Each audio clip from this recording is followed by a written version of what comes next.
রাজধানীর সড়কে যেন সস্তা প্লাস্টিক হেলমেট ব্যবহারের মহা উৎসব। ট্রাফিক পুলিশ কিংবা এআই মামলা থেকে বাঁচতে বাইকারদের বড় একটি অংশ ঝুঁকছেন নামমাত্র এসব প্লাস্টিকের ক্যাপ কিংবা নিম্নমানের হেলমেটে। সামান্য বাতাসেই উড়ে যাওয়ার উপক্রম আর চাপ পেলেই ভেঙে চুরমার হয়ে যাওয়া এমন খেলনা হেলমেট বাড়াচ্ছে মৃত্যু ঝুঁকি। মাকদুরা মিতের রিপোর্ট। হাতে নিলেই মনে হবে কোনো প্লাস্টিকের খেলনা।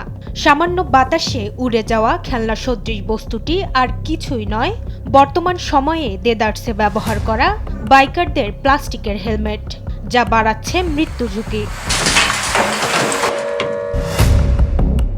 রোড সেফটি ফাউন্ডেশনের তথ্য বলছে ২০২৫ সালে সড়ক দুর্ঘটনায় প্রাণ হারিয়েছেন ৭,৩৫৯ জন, আহত ১৬,৪৭৬ জন। সবচেয়ে বেশি দুর্ঘটনা ঘটেছে মোটরসাইকেলে। ৩,০২৯টি মোটরসাইকেল দুর্ঘটনায় প্রাণ হারিয়েছেন ২,৬৭২ জন, যা মোট দুর্ঘটনার ৩৯.৯৩% এবং মোট নিহতের ৩৬.29%।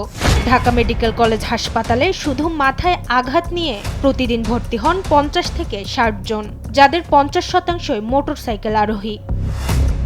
যে উপকরণটি হওয়ার কথা ছিল জীবনের সবচেয়ে বড় রক্ষা কবচ, সেটি এখন পরিণত হয়েছে ট্রাফিক পুলিশের চোখ ফাঁকি দেয়া কিংবা এআই মামলা এড়ানোর বস্তুতে।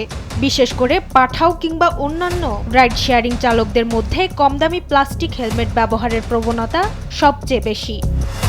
প্রশাসন যারা আছেন তারা আমাদেরকে চেক করে, যে কাগজপত্র চেক করে, তারপর হেলমেট দেখে হেলমেট আছে কিনা। রাস্তায় চললে ট্রাফিক আইন কানুনগুলো মানার জন্য ট্রাফিক আইন দুইজনকে হেলমেট পরতে হয়। রাইডারদের এই দায়সারা মানসিকতাকে পুঁজি করে গড়ে উঠেছে নিম্নমানের হেলমেট বাজার। রাজধানীর ফুটপাত ও বাইক অ্যাক্সেসরিজের দোকানে পাতলা প্লাস্টিকের এসব খোলস বিক্রি হচ্ছে ২৫০ থেকে ৪০০ টাকায়, যেখানে লাভ ৪ থেকে ৫ গুণ। প্লাস্টিকের ক্যাপ যেগুলো আপনার ২০০ থেকে ৩০০ টাকা, 200 থেকে 500-র ভিতরে এগুলো পাওয়া যায়। বাইকারদের এখন সীমিত আয়ের মানুষ তো সবাই, তাদের এখন সবচেয়ে বেশি পছন্দ হচ্ছে গিয়ে কম দামি হেলমেট। দুর্ঘটনার সময় এই প্লাস্টিকের হেলমেট সুরক্ষার পরিবর্তে প্রাণ নেয়ার ঝুঁকি তৈরি করছে বলে মনে করছেন বিশেষজ্ঞরা।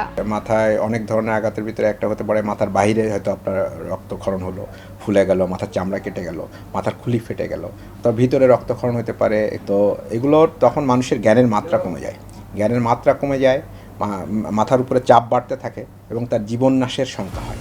প্লাস্টিকের নিম্নমানের হেলমেট বেচাকেনা বন্ধে বিএসটিআইকে তদারকি বাড়ানোর তাগিদ দিয়েছেন যোগাযোগ ও পরিবহন বিশেষজ্ঞরা। বিএসটিআই এটা নিয়মিত তদারকি করতে হবে। বাজারে যে হেলমেটগুলি চলছে সেটা গুণগত মান দেখা, এবং একই সাথে আমাদের সড়ক পরিবহন আইনেও বলা আছে যে হেলমেটের স্ট্যান্ডার্ডটা কী হবে, এবং নিম্ন হেলমেট যদি আপনি পড়েন যে আপনার আইন প্রয়োগের যে বিষয় সেটা কিন্তু আছে, তো সেটা তো প্রয়োগ করতে হবে। সরকারি কিছু পলিসি এখানে ইমপ্লিমেন্ট করা উচিত। হেলমেট যে আমদানি হচ্ছে সেখানে আপনি ট্যাক্স ভ্যাট কমিয়ে দেন, যাতে করে এটা যারা ক্রেতা আছে তাদের হাতের নাগালে চলে আসে। তবে আইনি প্রয়োগ কিংবা তদারকি নয়, প্রাণ রক্ষায় মানসম্মত হেলমেট ব্যবহারে মোটরসাইকেল চালক ও আরোহীর সচেতনতা জরুরি বলেই মনে করছেন সংশ্লিষ্টরা। মাকদুরা মিতি, দেশ টিভি, ঢাকা।